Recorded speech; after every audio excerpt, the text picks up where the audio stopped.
राणा साहब बहुत बहुत शुक्रिया ज्वाइन करने के लिए। राणा साहब, क्या कल मीटिंग है नून लीग के जो हाई अप्स हैं, जो सीनियर लीडर्स हैं, और मुशावरत होगी इस बात पे कि क्या ग्रैंड नेशनल डायलॉग की ज़रूरत है और क्या अप्रोच होनी चाहिए नून लीग की? मुफाहमत की जाए, मसाइलत से काम लिया जाए, या फिर मुज़ाहिमत की अप्रोच जो है वो जारी रखी जाए?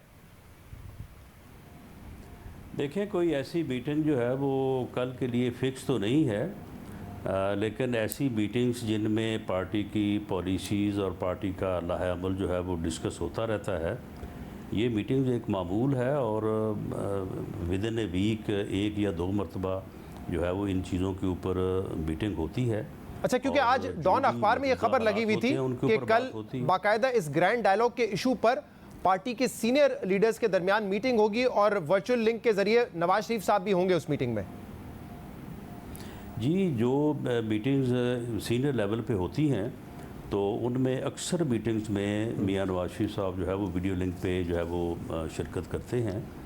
और पीडीएम की जो मीटिंग कल हुई है, जो पीडीएम ने फ़ैसले किए हैं और पीडीएम ने जो आगे प्रोग्राम्स दिए हैं, और ख़ास तौर पे जो पार्लियामेंट के अंदर जो है वो हुकूमत जो कि अवाम दुश्मन बजट जो मालूम हो रहा है कि लेके आ रही है, तो उससे मुतल्लिक जो स्ट्रेटजी होगी, इसी तरह से जो जलसों का और पब्लिक मीटिंग्स का प्रोग्राम दिया है, तो उसके ऊपर यकीनन जो है वो मीटिंग ज़रूर होगी। और ये मीटिंग जो है ये मामूल का मामला है। नहीं तो इन मामूल की मीटिंग्स में क्या अब ये भी ज़ेरे बहस आ रहा है कि इस वक्त नून लीग की हिकमत अमली क्या होनी चाहिए? 2023 में अगर जीतना है तो उसके लिए मुफाहमत का रास्ता अपनाना चाहिए, या जो मुज़ाहिमत की अप्रोच है उसी को जारी रखा जाए? क्या ये भी ज़ेरे बहस आ रहा है आजकल नून लीग की मीटिंग्स में? देखें, पाकिस्तान मुस्लिम लीग नून इस मामले में बहुत क्लियर है। ये हर कोई आदमी जो अबहाम की बात और इस किस्म का कि जी मुफाहमत है, मुज़ाहमत है, ये लोग अपनी मकसद के लिए जो है वो अपने हिसाब से जो है वो इन चीज़ों को एनालाइज करते हैं। अगर ये कहना कि मुल्क में फ्री फेयर इलेक्शन होने चाहिए ये मुज़ाहमत है तो फिर ये बात तो होती रहेगी। अगर ये कहना कि अदारे अपनी आइनी हदूद में रह के काम करें, अगर ये मुज़ाहमत है तो ये बात तो होती रहेगी।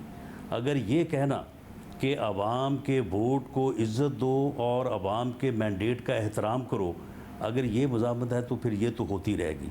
और अगर मुफाहमत इस बात का नाम है कि हम ये चीज़ें जो हैं ये एक पुरअमन जमहूरी जदोजहद के ज़रिए से चाहते हैं, हम जो है वो इंतखाब में जाने की बात करते हैं, हम कोई बंदूक उठा के इनकलाब लाने की बात नहीं करते, या हम किसी खूनी इनकलाब के लिए जो है वो जदोजहद नहीं कर रहे। हम तो जब ये कहते हैं कि वोट को इज़्ज़त दो, तो इससे आपको ये समझ नहीं आती बात कि ये मुफाहमत जमहूरियत के रास्ते ही अपने मकसद के हसूल की बात है। लेकिन हमारी ये बात कि फ्री इलेक्शन होने चाहिए, आइन का एहतराम होना चाहिए, इसको कहा जाता है कि जी ये मुज़ाहमत हो रही है। ये कहाँ की मुज़ाहमत है? नहीं राणा साहब, जो बात आप कर रहे हैं कि हमें ये तमाम चीज़ें हासिल करनी है, करते रहेंगे। आप कहते हैं कि तमाम हमें इश्यूज हासिल करने हैं, चाहे फ्री एंड फेयर इलेक्शन हो, आइन की बालादस्ती हो, और ये जमहूरी तरीके से हासिल करने हैं। लेकिन मरियम नवाज कह रही थी कोई प्लेट में रख के नहीं देगा ये आपको, मुफाहमत भी मुज़ाहिमत के रास्ते से ही आएगी और आपको छीन के अपना हक हासिल करना पड़ता है। तो सुन लेना, अगर ये अब देखें, अगर हम ये कह रहे हैं कि तमाम अदारे जो है वो अपनी आइनी हदूद की पासदारी करें, अगर हम ये कह रहे हैं कि इस मुल्क में फ्री और फेयर इलेक्शन होना चाहिए, अगर हम ये कह रहे हैं कि 2018 के इलेक्शन में जो हुआ, अगर ये आने वाले इलेक्शन में किसी ने करने की कोशिश की तो उससे हालात जो है वो बिगड़ेंगे, तो क्या हम ये गलत कह रहे हैं? क्या ये हम मुज़ाहमत कर रहे हैं? राणा साहब, जो बात आप कर रहे हैं वो पाकिस्तान में हर सियासी पार्टी करती है। बात ये है कि वो जो हासिल आप करना चाहते हैं उसके लिए हिकमत अमली क्या होगी, उसके लिए हिकमत अमली क्या होगी? मरियम नवाज कहती है वो हिकमत अमली मुफाहमत नहीं हो सकती, मुफाहमत से नुकसान ही होता है। आप मुफाहमत करेंगे तो आपका दुश्मन आपको अटैक करेगा, आप मुज़ाहिमत करेंगे तो ही आपके लिए रास्ता निकलेगा। शहजाद मियां नवाज शरीफ ने, मरियम नवाज साहबा ने, मियां शहबाज शरीफ ने, अगर मियां शहबाज शरीफ ने कभी कहा है कि ठीक है जी जैसा 2018 में इलेक्शन होता है ऐसा ही इलेक्शन आगे भी करवा लें, तो फिर तो आप उनको दोष दें। ये इन 3 सालों में 1 साल तो वो जेल काट के आए हैं, 2 साल उनका बेटा जो है वो जेल काट के आया है। तो मामला ये है कि हमें अपने तई जो है वो कत्तन कोई अभाम नहीं है। हम इस मुल्क में फ्री और फेयर इलेक्शन जो है वो चाहते हैं और उसके लिए हम जदोजहद करेंगे। अगर इसको मुफाहमत से या गुफ्तो शनीद से कोई देता है तो बिस्मिल्लाह दे, हाँ वरना हम एहतजाज भी करेंगे, वॉइस भी करेंगे, और अगर तो हमारे एहतजाज को और वॉइस को कोई मजामत करता है तो कहे, हम तो फिर इसके खिलाफ जो है ठीक है। वो अब आप बात एहतजाज करें, करेंगे अब आप वो इस बात करें जो मैं आपसे कभी पूछना पीछे चाह रहा हूं नहीं कि हटेंगे। अप्रोच क्या होगी इसमें, लेकिन आप कहते हैं कि कोई कंफ्यूजन नहीं है। राना तनवीर साहब इतने सीनियर रहनुमा है, वो आकर अगर ये कहते हैं कि नवाज शरीफ साहब अब वाजे कर दें कि अगला हमारा रोड मैप क्या है, कैसे चलना है और लीड कौन करेगा, तो कंफ्यूजन है। इसीलिए लोग कह रहे हैं ना कि कायद नवाज शरीफ वाजे कर दें कि हमारी अप्रोच क्या होनी चाहिए। सुन ले ना, देखें अब तक हमारे जो मामलात हैं, जो सीनियर लेवल पे मीटिंग होती है, उस मीटिंग को शाहद खाकान अब्बासी साहब बतौर सीनियर प्रेसिडेंट प्रिजाइड करते रहे हैं। उसमें जो सीनियर लीडरशिप शामिल होती है, उसमें डिस्कशन होती हैं। जो फैसला होता है, अगर कंसेंसस से फैसला हो तो उसकी अप्रूवल हो जाती है। अगर कोई जो है वो इत्तफाक राय ना हो तो उसकी अप्रूवल जो है वो मियाँ नवाज शरीफ साहब से बतौर पार्टी लीडर जो है वो ली जाती है। अब मियाँ शहबाज शरीफ साहब पार्टी के सदर हैं, वो पार्टी को लीड करेंगे, वो पार्टी की मीटिंग्स को प्रिजाइड करेंगे। उनकी मीटिंग्स में जो है इख्तलाफ राय भी होगा, इख्तलाफी नुक्ता नज़र भी रखा जाएगा, और डिस्कशन के बाद जो हर इशू के ऊपर जो फैसला होगा उस फैसले की अप्रूवल जो है वो मियाँ नवाज शरीफ साहब देंगे और उसके ऊपर अमल होगा। तो राना साहब, तो ये पिछले राना साहब आप मुझे ये बताइए कि नवाज शरीफ इस वक्त क्या सोच रहे हैं कि क्या अगर हमें फ्री एंड फेयर इलेक्शन चाहिए, आइन और कानून की बालादस्ती चाहिए, तो बातचीत गुफ्तो शनीद के जरिए ये मसला हल करें या एहतजाज करके ये मसला हल करें?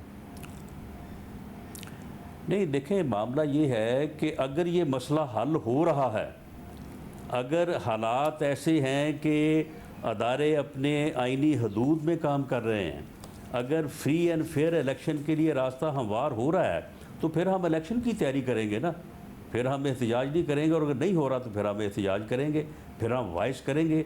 जो आइन हमें जमहूरी और कानूनी हक देता है एहतजाज करने का, वो हम करेंगे, उसे कोई मजामत नहीं कह सकता। अच्छा, नहीं तो राना साहब इस वक्त आपको लगता है कि लड़कर एहतजाज करके ये चीजें हासिल करने की जरूरत है, या आप समझते हैं कि जैसे शहबाज शरीफ कह रहे हैं कि बातचीत के जरिए मसला हल हो सकता है, हमें किसी को ललकारने की जरूरत नहीं है अपने जलसों में, खासतौर पर इदारों की तरफ इशारा है उनका कि तमाम इदारों के साथ बैठे बाहमी मुशावरत से बात करें, इससे रास्ता मसला हल हो सकता है आपके ख्याल में?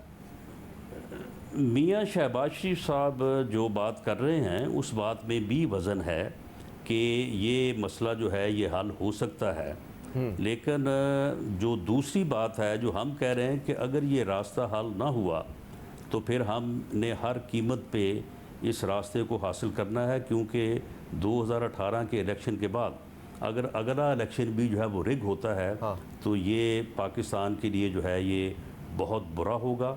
ये मुल्क जो है आगे नहीं बढ़ सकता जब तक सियासी इस्तेहकाम ना हो, कोई मुआशी तरक्की नहीं होगी, कोई बरामदात नहीं बढ़ेंगी, कोई कुछ नहीं होगा जब तक सियासी इस्तेहकाम। राना साहब अब आप कह रहे हैं कि ये बातचीत वाला रास्ता भी है, नहीं होगा जब तक जो है वो फ्री फेयर इलेक्शन नहीं होगा। राना साहब आप कह रहे हैं कि ये बातचीत वाला दी जाएगी, और राना साहब आप कह रहे हैं कि बातचीत के जरिए ये तमाम चीजें हासिल की जा सकती हैं, जैसे शहबाज शरीफ साहब कहते हैं, उनकी बात में वजन है आप कह रहे हैं, लेकिन कल शाहिद खाकान अब्बासी साहब ने कहा ये तो नॉन स्टार्टर है भाई, बात ही नहीं हो सकती। मतलब सदर कह रहे हैं कि बाहमी मुशावरत हो इदारों के साथ, और पार्टी के vice president, senior vice president, साबिक वजीर आजम कहते हैं कि ये तो नॉन स्टार्टर है, इसमें तो बात ही नहीं हो सकती। तो इख्तलाफ तो वाज़ेह है ना पार्टी में फिर?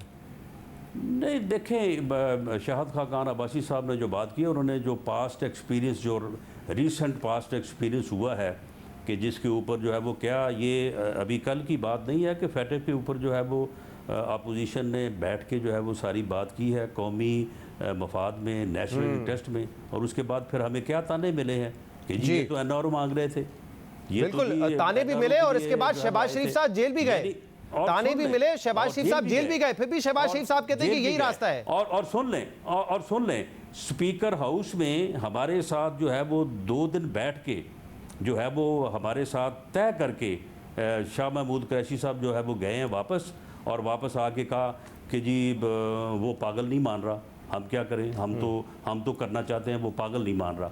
सही, तो मैंने उनको कहा, मैंने कहा कि उस पागल को किसने जाके बता दिया? उसने कहा ये जो एजेंट बैठा था उसका, इसने जाके उसको बताया। अच्छा राना साहब, तो मामला ये है कि हम तो हर चीज़ जो है उसे पुरअमन तरीके से कानूनी तरीके से, जमहूरी तरीके से, आइनी तरीके से हासिल करने की कोशिश करते हैं।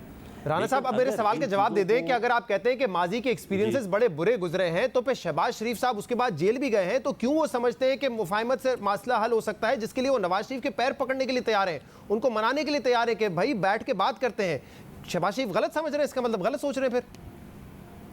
नहीं, वो बिल्कुल जो है वो गलत नहीं सोच रहे। अच्छा, वो भी सही सोच रहे हैं और माजी के एक्सपीरियंसेस से शायद खाकान अब्बासी साहब भी ठीक सोच रहे हैं। नहीं, सुन लेना आप तो बात को। आप मुझे ये बताएं कि जब पार्टी ने ये फैसला किया, ये जो पिछले एक्सपीरियंसेस हुए हैं, तो उसके बाद मियां नवाज शरीफ साहब ने क्या फ़ैसला किया? उन्होंने कहा कि हमारी तरफ से कोई जो है वो रब्ता नहीं करेगा इस्टेब्लिशमेंट के साथ या किसी भी जगह पे, लेकिन अगर कोई ऐसा मामला हुआ तो वो ओपन आवाम के सामने जो है वो बात होगी और पार्टी परमिशन के साथ होगी। अब अगर मियां शहबाज शरीफ साहब के पास अगर कोई मामला हुआ तो वो ओपन बात होगी, वो खुफिया बात नहीं होगी, वो आवाम के सामने बात होगी, आवाम के सामने बात करनी। अच्छा राणा साहब, और इन चीज़ों को हासिल करने के लिए जो है बातचीत अगर होती है तो वो आवाम के सामने होगी। ये बात मरियम राणा साहब ने भी कही। राणा साहब, अब बात करते हैं कि वजीर आजम इमरान खान क्या सोच रहे हैं, बल्कि क्या सोच रहे हैं, क्या बोल रहे हैं। वो कह रहे हैं कि 2 साल में इतने मुश्किल हालात थे कि हमारी हुकूमत को घर चले जाना चाहिए था, गिर जाना चाहिए था, लेकिन ये ऑपोजिशन इतनी कमजोर है। सर सुन तो लीजिए सवाल। वो कह रहे हैं कि ऑपोजिशन इतनी कमजोर है, ऑपोजिशन अपने जाती मफाद में क्योंकि सड़कों पे निकली थी इसलिए वो कुछ हासिल नहीं कर सकी, वरना वो खुद एतराफ कर रहे हैं कि इतनी बुरी कारकर्दगी रही है, इतने बुरे हालात रहे, मुश्किल हालात रहे कि हुकूमत गिर जाती है हमारी। देखें शहजाद, ये आदमी जो है ये झूठ बोलता है और हर वक्त जो है वो कोई ना कोई किसी न किसी बहाने उसने अपोजिशन के खिलाफ बात करनी है। सर क्या झूठ बोला है? क्या हालात खराब थे 2 साल, ये झूठ बोला है उन्होंने? हालात नहीं तो हालात अब भी खराब हैं, अब कौन से ठीक हो गए हैं? यानी ये लोगों को चक्कर दे रहा है कि पिछले 2 साल खराब थे, अब जो है वो ठीक हो गए। हालात अब पिछले 2 साल से भी ज़्यादा खराब हैं। और मैं ये बात आपको बता दूं कि नेक्स्ट इलेक्शन में ये अपनी इलेक्शन कैंपेन नहीं कर सकेंगे, ये बाहर निकल के आवाम के साथ जो है वो अपना राब्ता नहीं कर सकेंगे, जूते पड़ेंगे इनको।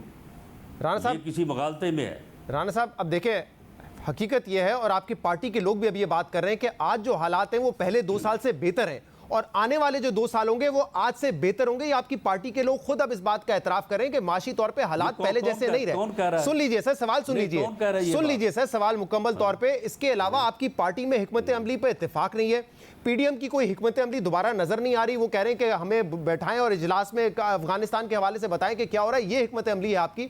तो ऑपोजिशन कमजोर हो गई है, इत्तेफाक राय नहीं है, माजी के मुकाबले में हालात बेहतर हैं, तो कैसे आप समझ सकते हैं कि हुकूमत को आप टफ टाइम देंगे? जो आप तो ट्रेन मिस कर चुके हैं, जो करना था वो पहले कर सकते थे, अब तो मौका नहीं है आपके पास। सुन लें शहजाद, सुन लें, हालात जो पिछले 3 साल जो ख़राब थे आने वाले साल में उससे ज़्यादा ख़राब होंगे। ये बजट जो है ये पिछली बजट से ज़्यादा तबाही लेके आएगा। ये सिर्फ लोगों को सब्ज़ बाग जो है वो दिखा रहे हैं। बाकी आपने किया बात हिकमत अमली की, कोई हिकमत अमली में अब हम नहीं है। हमारी हिकमत अमली, हमने जिस सिमत में जो है वो आगे बढ़ना है, हम बिल्कुल उसके ऊपर पूरी तरह से क्लियर हैं और पीडीएम भी जो है वो पूरी तरह से जो है वो क्लियर है। रही बात आपने की कि जो अफ़गान, हम कह रहे हैं कि हमारे साथ बात करें, नो, हम नहीं कह रहे कि हमारे साथ बात करें। हमने ये कहा है कि अफगानिस्तान से मुतल्लिका जो मामलात हैं उनको पार्लियामेंट में लेके आए। हाँ ठीक है राणा साहब, एक तो आप पूछ रहे हैं कि कौन ये बात कर रहा है, वहाँ पे जो है वो जो पॉलिसी बनेगी उसके ऊपर जो है वो अमल करें। आपकी पार्टी के लोगों से मईशत के हवाले से बात हुई जो समझते हैं कि आज हालात पहले 2 साल से बेहतर हैं और अगले 2 साल ज्यादा बेहतर हो सकते हैं, लेकिन आप कह रहे हैं हिकमत अमली तो बताएं किसके साथ। ये तो मैं अपने जराए तो मैं नहीं आपको बता सकता ना, लेकिन मुझे ये बात बताइए राणा साहब कि आप कह रहे हैं हिकमत अमली, वो जराए आपके हमारी पार्टी के जराए नहीं। अच्छा सही है, चले आप अपनी तसल्ली के लिए यही समझ लें, आप अपनी तसल्ली के लिए समझ लें। मेरी पूरी तसल्ली है, मेरी पूरी तसल्ली है मेरी।